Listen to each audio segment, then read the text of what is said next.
So in the previous video we have seen the defects of the acts of 1919, all camps for reform, and before that we have discussed about the main provisions of the act of 1919, and before that we have also discussed about the act of 1919 or monumental reform.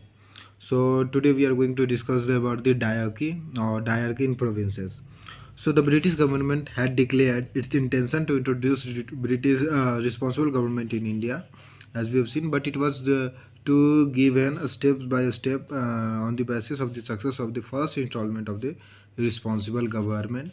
So in order to fulfill the promises, the Government of India Act 1919 introduced a new system of administration in the provinces known as diarchy. So it was the first installment of responsible government introduced on April 1, 1929. In 8 provinces, that is Bengal, Assam, Madras, Bombay, Punjab, United Provinces, Central Provinces. So later on, this administration was also introduced in Northwest Frontier provinces, and its purpose was to give training to the people of India in the art of self-government. So it was just the introduction. Now let's see the working of the diarchy in provinces, or main characteristics of the diarchy in provinces. So diarchy stand for dual administration, one administration of the Britishers and one of the Indians. So number first provision was the division of the subjects included in the provincial list into two categories. So earlier there was a subject which were only the part of the provincial list was divided into two category. One is the reserved subject and transferred subject. So in total 51 subjects was 51 subjects included in the provincial list were divided into two categories. So overall there was 51 subjects, and it was divided into reserved subjects and transfer subject. So let's see what were what were the subjects included in the reserved subjects and their administration. So the reserved subjects included administration, justice, police, irrigation, canals, land revenue, famine relief, control of newspaper, etc. And the subjects considered essential for the welfare of masses and prevention of the peace and order. So reserved subjects included those lists that were for the masses, and the administration of these subjects were entrusted by the governor and his councillors. And you have to remember that for reserve subjects, its issue was to deal with the governor and his councillors, and who were to be nominated by the British Crown for the 5 years. And the councillors were made responsible before the governor and not before the provincial legislature. So it was the governor and its councillor were responsible before the governor and not before the provincial legislature. And the decisions were to be taken with majority, and governor could use his casting vote, but governor could reject the decision made with majority. As we have seen, the governor had the right of veto, so he was free to exercise. Now let's see this subjects covered under the transfer subjects. So transfer subjects covered local self-government, education, irrigation, fisheries, religious endowment, and medical administration, and their administration was instructed to the governor and his minister. So for reserve subjects, the administration was given to entrusted to governor and his councillors, and for transfer subjects it was given to governor and his minister, and the minister were nominated by the governor from amongst the elected member of the provincial legislature. Means governor minister must be of the provincial legislature, and he was the elected members, and of which governor needed to elect that minister. And their salary was to depend on the vote of legislature, and in case of difference of the opinion between the minister and his secretary, the matter was referred to the governor, who usually takes side of the. This is the next step, but it was matter was referred to governor, and basically it was seen that governor took the side of the secretary. Number second characteristics of Diarchy provinces was the finance department under the control of councillor. So under Diarchy, the finance department was kept under the control of councillor. The finance department used to prepare the budget of the states and all the plans related to the demands and expenditure related to transfer subjects were also prepared by it. And in other words, no money could be spent without the approval of a finance department, and they were fully dependent on the mercy of the consular and finance secretary of the finance department. Now let's see the role of the governor. So in new administrative structure, governor was a pivot around which the entire administration revolved. He was the real executive head, and his role can be judged from the following points. And let's see the points. Out of the transfer subjects, governor could take any subject under his direct control. So here you can see the administrative power of the governor. He could remove any minister from office. He could nominate any member of the provincial legislature and minister. He could also dissolve provincial legislature, and the position of governor was quite strong regarding reserved subjects. He could use casting votes, and he could exercise veto powers over the decision taken with majority.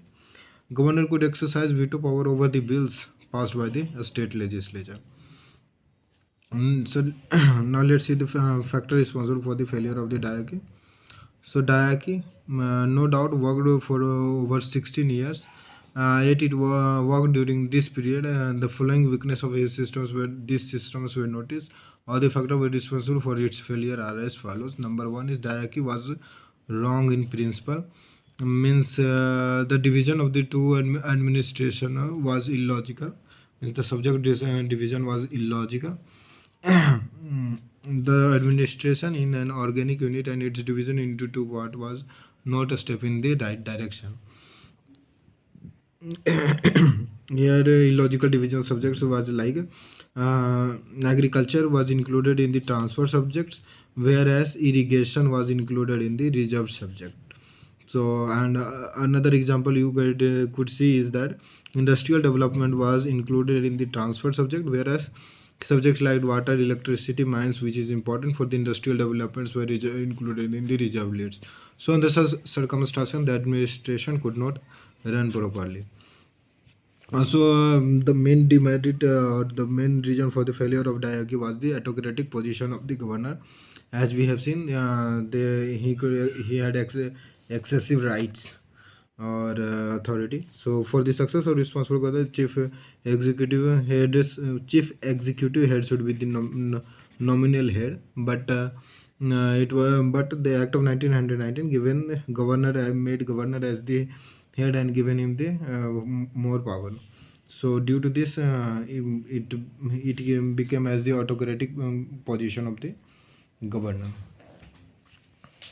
Number fourth factor was the lack of collective responsibility. So the principle of collective responsibility is also absent in administration. The member of provincial legislature represented different interests and different communities. Governor was also not bound to take ministers from the same party or the group, as he could nominate any member and his minister. As a result of this, the minister remained divided in the groups and kept fighting with each other. So they were not taking responsibility altogether, and this led to the failure of the Diarchy. Number fifth was the non-cooperative attitudes of the civil servants. As we have seen, civil servants were protected by the governor. So he was not direct under the control of the ministers, and due to which the matter was referred to the if matter arose between the ministers and the civil servants, then it was refers to be the governor, and who always take the side of the secretary. So here you can see that due to non-cooperative attitude of civil servants, various decisions were not various crucial decisions were delayed or either not taken. Number sixth factor was the financial difficulties. We have seen that financial for the reserved and the transfer subject, the financial department was common, and it was kept under the control of the councillor, and who mostly preferred who mostly preferred reserved seats over the transfer subjects, which created a lot of problem for the poor ministers. Under such circumstance, it was difficult for the minister to run administration. Number seventh is the ineffective position of ministers. So, though the Act of 1919, the administration of the transfer subjects were entrusted to the minister, it under the leadership of governor and the principal of ministers were the member of legislatives, and this way they were the representatives of the people. But in real practice, their position was quite pitiable, as the governor could use veto over the decision taken by them, could remove them from office at his will, and for even every penny they were dependent on the finance department. Means all the decisions which were taken by the ministers or needed money for the implementation, and for that the councillor who was the main in charge, main controller of the financial department. Uh, they need to seek for their, you can say, their advice or their cooperation, and they mostly the cooperation of by the consular was denied to the minister. Number eighth factor responsible for the failure of the diarchy was the lack of favorable circumstances. So, such circumstances were Jallianwala Bagh tragedy, and this resulted in the loss of faith in the British government administration. Also, non-cooperation movement created awareness among the Indians, and they were not prepared to give any sort of cooperation to British government. And the number third unfavorable circumstances were the poor economic condition of the country. So, as a result of the policies of the British, the economic condition of India was already very poor.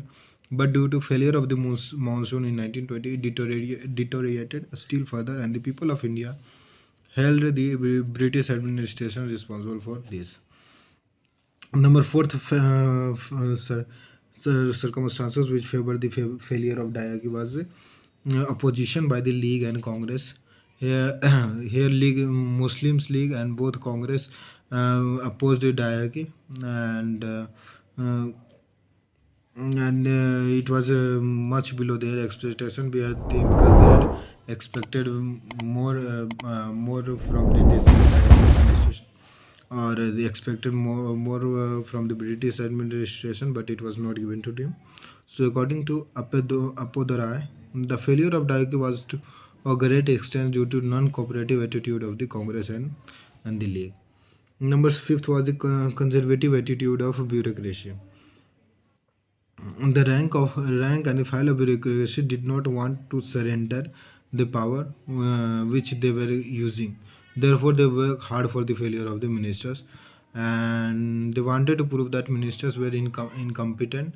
So, as and by proving so, they were trying to say that, or they were trying to convey the message that Indians are not ready for the self-governance. So, according to Mr.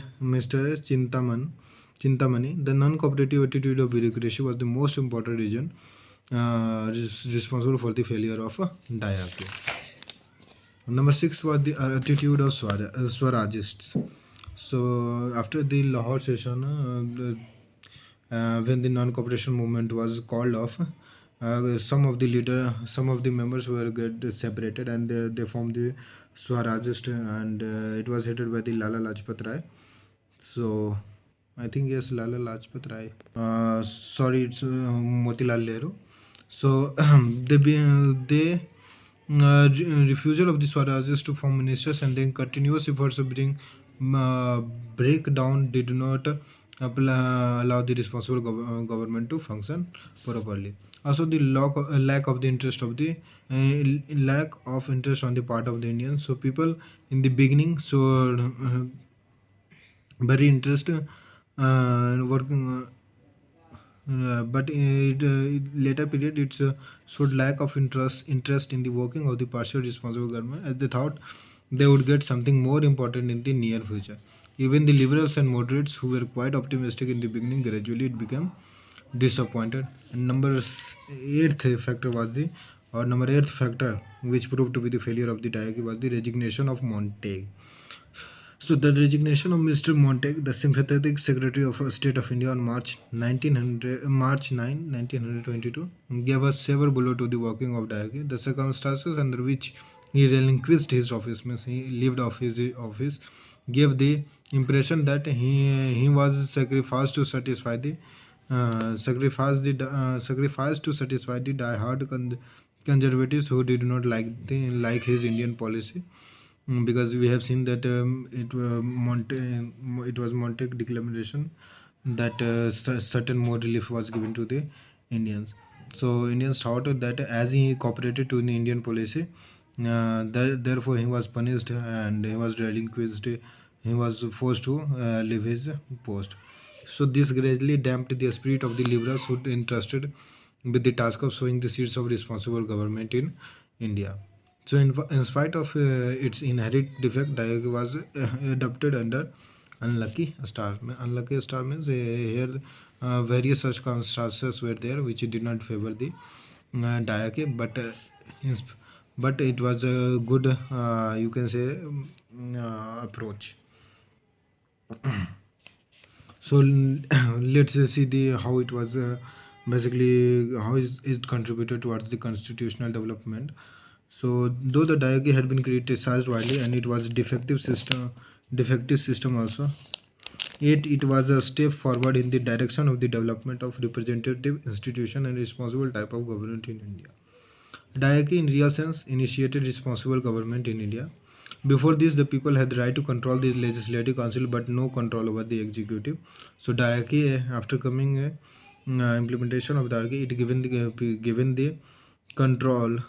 People were given the control to the executive.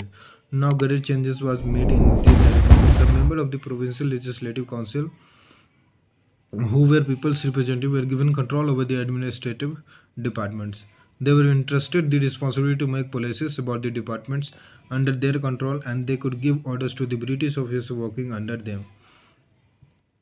They also came to be known as the secrets of the administration, which they were not allowed to know till that. Also, apart from this, lots of the changes were brought in the composition of the provincial legislative council. As we have seen, 80% members were increased. Uh, 80% members were elected. Environments of these was also made like that of the British Parliament, and the people came to know about the working of the democratic institution, and they started taking interest in these also. With the entry of Indians in the Legislative Council, because the Diarchy provided the entry in the Legislative Council, Diarchy provided Indians members in entry in the Legislative Council. So, with the entry of the Indians in the legislation, they got opportunity to understand the problem of the government. Along with the administrative experience, they also got an opportunity to prove their worth and gave them self-confidence. Diarchy also encouraged Indians of the public services. Before the adaptation of this system, many British civil servants left for their country and Indian officers were appointed in the place. Now, Indian civil officials were also holding high offices.